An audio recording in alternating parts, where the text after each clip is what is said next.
नमस्कार दोस्तों, स्वागत है आप सभी का नितेश तिवारी ई लर्निंग में। इस वीडियो में हम 12th क्लास की ज्योग्राफी के फर्स्ट चैप्टर को करने वाले हैं, जिसका नाम है मानव भूगोल, प्राकृतिक एवं विषय क्षेत्र। ठीक है, इस अध्याय में हम पढ़ने वाले हैं मनुष्य और प्रकृति के बीच क्या संबंध है, यानी मानव और प्रकृति के संबंधों का अध्ययन करेंगे। साथ ही हम इसमें ये भी पढ़ेंगे कि मनुष्य ने टेक्नोलॉजी का विकास किस तरीके से किया, यानी प्रौद्योगिकी का विकास किस तरीके से किया मानव ने, ये भी हम जानेंगे।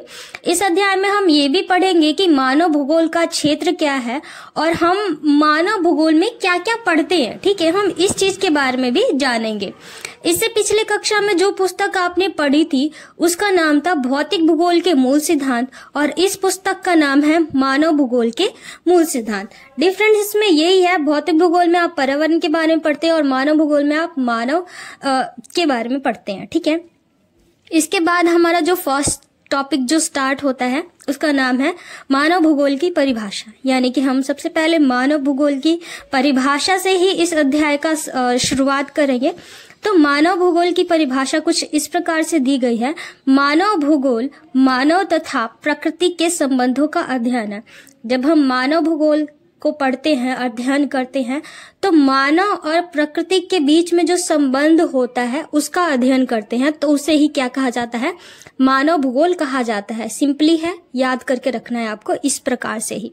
इसके साथ ही इसका दूसरा जो परिभाषा है वो कुछ इस प्रकार से बताया गया है।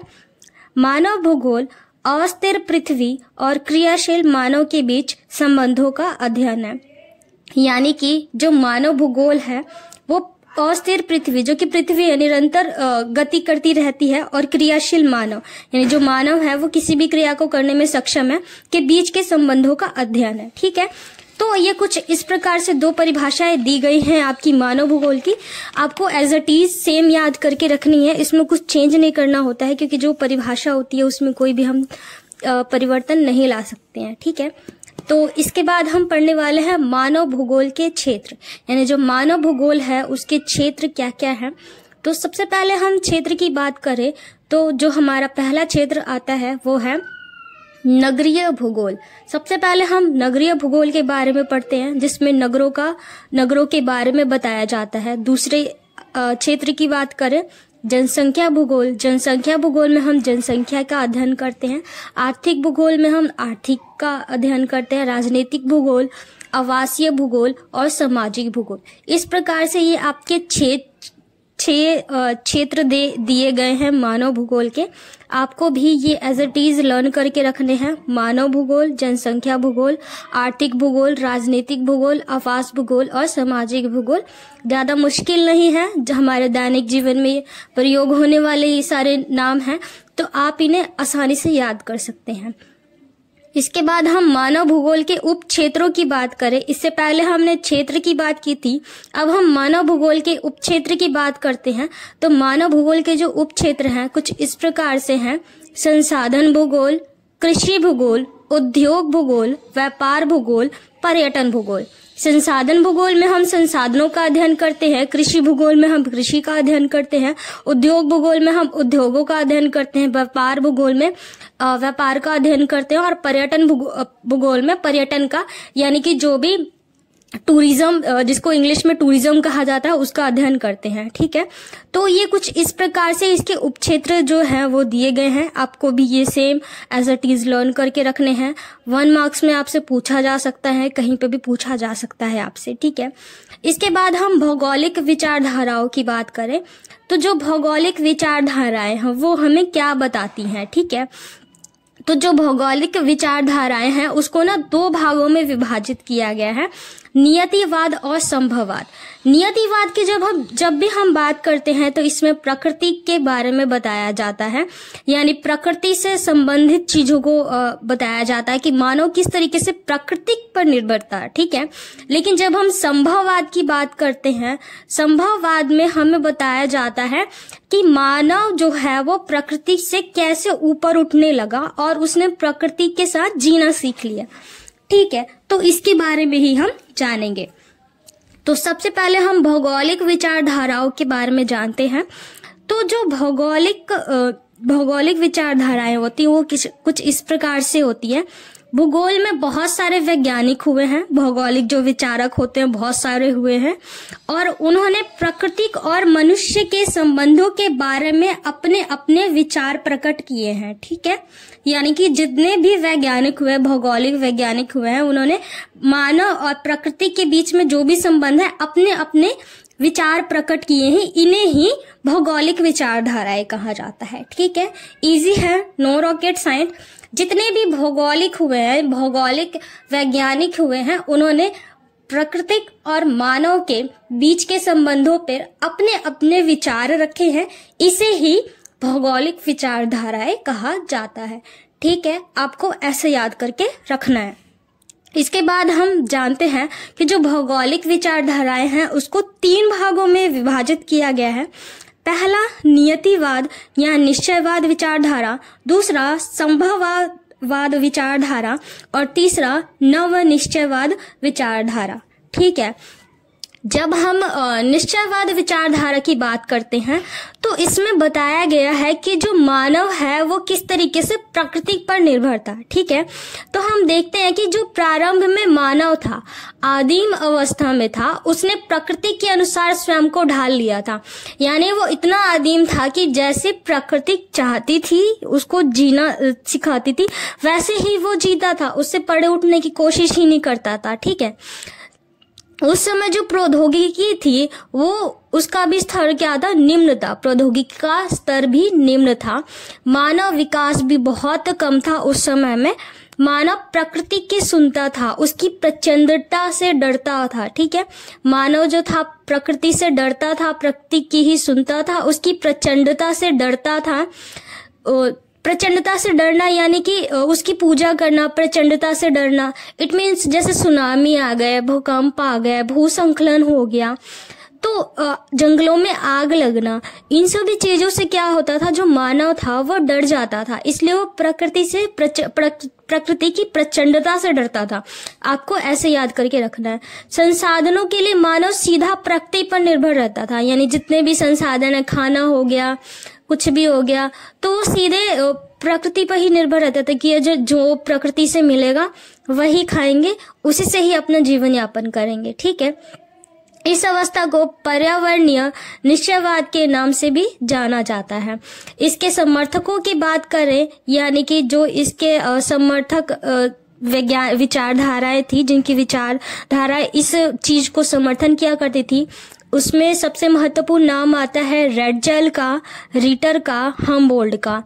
ये 3 जो है महत्वपूर्ण विचारक हैं। इनको आपको एज इट इज याद करके रखना है। जब भी नियतिवाद शब्द या निश्चयवाद शब्द आपके सामने आएगा तो यहाँ पे रेडजेल, रिटर, हम्बोल्ट, ये तीनों समर्थक आपको याद रखना है। ठीक है, सिंपली इसमें बताना है कि जो मानव था वो प्रकृति से डरता था, प्रकृति पर सीधा निर्भर था। ठीक है, इस तरीके से आपको बताना था, और उस समय आदिम अवस्था में थी। ठीक है, मानव जो था, मानव का अवस्था जो था आदिम अवस्था था, प्रौद्योगिकी का जो स्तर था निम्न था। ये आपको नियतिवाद में। अब हम अगली विचारधारा की बात करते हैं। तो जो अगली विचारधारा है वो है संभववाद विचारधारा।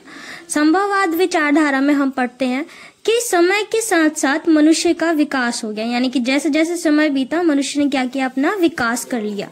इसके जो समर्थक हैं वो है विला डी लोब्लोश। इसके समर्थक है, नाम आपको याद करके रखना है, 1 मार्क्स में पूछ लिया जाता है। विला डी लोब्लोश इसके समर्थक थे।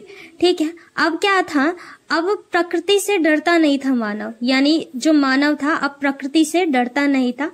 अब वो प्रकृति से डरता नहीं था, अब वो खुद को प्रकृति के अनुसार ढालने लगा था। ठीक है, मनुष्य अब क्या करता था, प्रकृति में परिवर्तन कर सकता था। यानी प्रकृति में परिवर्तन भी कर सकता था मानव। अब मानव ने क्या किया था, संसाधनों का इस्तेमाल करना भी सीख लिया था, तथा मनुष्य ने प्रौद्योगिकी का भी विकास कर लिया था। जब भी संभववाद की बात करते हैं तो इसमें ये सभी बातें इंक्लूडेड हो जाती है। यानी कि मानव का विकास हो गया, मानव प्रकृति से अब डरता नहीं था, मानव प्रकृति को अपने अनुसार ढाल सकता था, मानव ने संसाधनों का प्रयोग करना सीख लिया था। संसाधनों के प्रयोग से यहाँ पे मतलब है जैसे कि हमारे पास जल संसाधन होते हैं, वायु संसाधन होते हैं, मृदा संसाधन होते हैं। तो मृदा के द्वारा क्या कृषि करना सीख लिया था मानव ने, ठीक है। वायु के द्वारा पवन चक्की का निर्माण, जल के द्वारा बिजली का निर्माण। इस तरीके से क्या किया था मानव ने, प्रौद्योगिकी का भी इस्तेमाल किया और विकास करना सीख लिया था। तो इस तरीके से बताया गया है। उदाहरण के लिए यदि आप गर्म इलाके में रहते हैं तो बर्फ जमाने के लिए फ्रिज का प्रयोग और हवा के लिए पंखे, एसी और कूलर का प्रयोग करना यानी इस्तेमाल करना शुरू कर दिया था मानव ने। तो ये बताया गया है। इसके बाद हम अपने तीसरे विचारधारा की बात करते हैं। तो जो हमारी तीसरी विचारधारा है वो है नवनिश्चयवाद विचारधारा। नवनिश्चयवाद जो विचारधारा है इसके समर्थक हैं ग्रिफिथ टेलर। ग्रिफिथ टेलर आपको याद करके रखना है, महत्वपूर्ण है। 1 मार्क्स में ये भी पूछा जा सकता है नवनिश्चयवाद के समर्थक कौन थे, तो ग्रिफिथ टेलर, और ये इसके जनक भी हैं, ठीक है। इसमें हम पढ़ते हैं ये विचारधारा पर्यावरणीय निश्चयवाद और संभववाद के बीच के मार्ग को दर्शाती है, यानी कि संभववाद और निश्चयवाद के बीच के मार्ग को दर्शाती है। ये पर्यावरण को नुकसान पहुंचाए बिना समस्याओं को सुलझाने पर बल देती है, यानी कि पर्यावरण को किसी प्रकार के नुकसान पहुंचाए बिना आगे बढ़ने पर बल देती है। पर्यावरणीय निश्चयवाद के अनुसार मनुष्य ना तो प्रकृति पर पूरी तरह निर्भर होकर रह सकता है और ना ही प्रकृति से स्वतंत्र रहकर रह सकता है। यानी नवनिश्चयवाद बताता है कि जो मानव है ना तो पूरी तरीके से पर्यावरण पर निर्भर रह के जी सकता है और ना पूरी तरह अलग रह के, यानी बीच में रह के वो जी सकता है, ठीक है। इसमें यह भी बताया गया है प्रकृति पर विजय पाने के लिए प्रकृति के नियमों का पालन करना, वह उसके जो इसके विनाश से क्या होता है, बचना होता है। यानी जो मानव है जब तक वो प्रकृति के नियम को नहीं समझ पाएगा वो विकास नहीं कर पाएगा। उदाहरण के लिए जब तक हम वायु के मार्गों को नहीं समझ सकते, वायु के गति को नहीं समझ पाते, तो हम एरोप्लेन का आविष्कार ही नहीं कर पाते। तो यानी मानव ने वायु के गति को समझा, उसके बाद ही उसने क्या एरोप्लेन जैसे बहुत महत्वपूर्ण आविष्कारों का उसने क्या किया, आविष्कार किया मानव ने, ठीक है। इस प्रकार हम देखते हैं कि प्रकृति दोनों का ही प्रयोग करते हुए प्रकृति की सीमा का ख्याल रखना चाहिए। यानी जो मानव है अपना वो तो विकास को करो लेकिन प्रकृति का क्या, सीमाओं का भी ख्याल रखो। इसमें यही बताया जाता है। उदाहरण के लिए औद्योगिकरण करते समय जंगलों को नष्ट होने से बचाना और खनन करते समय अति दोहन से बचाना, ठीक है। नेक्स्ट हमारा टॉपिक है प्रौद्योगिकी का विकास। अब हम प्रौद्योगिकी के विकास की बात करने वाले हैं कि प्रौद्योगिकी का विकास किस प्रकार से हुआ। तो प्रौद्योगिकी किसी भी समाज के सांस्कृतिक विकास के स्तर की सूचक होती है, जिसमें हम देखते हैं कि जो प्रौद्योगिकी है किसी भी समाज के सांस्कृतिक विकास को दर्शाती है कि उसका सांस्कृतिक विकास कितना हुआ है। मानव प्रकृति के नियमों को समझकर ही प्रौद्योगिकी का विकास कर सकता है। यानी कि मानव जब तक प्रकृति के नियमों को नहीं समझेगा वो प्रौद्योगिकी का विकास नहीं कर पाएगा। जैसे कि घर्षण वह ऊष्मा की सोच ने आग की खोज में सहायता की हमारी, ठीक है। इसके बाद हम डीएनए तथा आनुवंशिकी की रहस्यों ने अनेक बीमारियों पर विजय पाने में सहायता की। यानी कि जैसे ही हमने डीएनए और आनुवंशिकी के बारे में जाना तो HIV और एड्स जैसे गंभीर बीमारियों का खोज हमने कर लिया। वायु की गति के नियमों के प्रयोग से अधिक तीव्र गति से चलने वाले वायुयान विकास किए। यानी कि जैसे ही हमने वायु की गति को समझा उसके बाद ही हमने वायुयानों का क्या किया, निर्माण करना और विकास करना शुरू कर दिया। प्रकृति के ज्ञान के आधार पर ही सांस्कृतिक वातावरण का निर्माण होता है। यानी जब तक हमें प्रकृति का ज्ञान नहीं होता हम सांस्कृतिक वातावरण का निर्माण नहीं कर सकते। तो इस तरीके से जो प्रौद्योगिकी है उसका किस प्रकार से प्रयोग होता है ये इसमें बताया गया है। इसने डीएनए, वायु की गति और टेक्नोलॉजी किस तरीके से विकसित हुई ये सारा इसमें बताया गया है। आशा करती हूँ मैंने सारी चीजों को अच्छे से बताने की कोशिश की है आपको।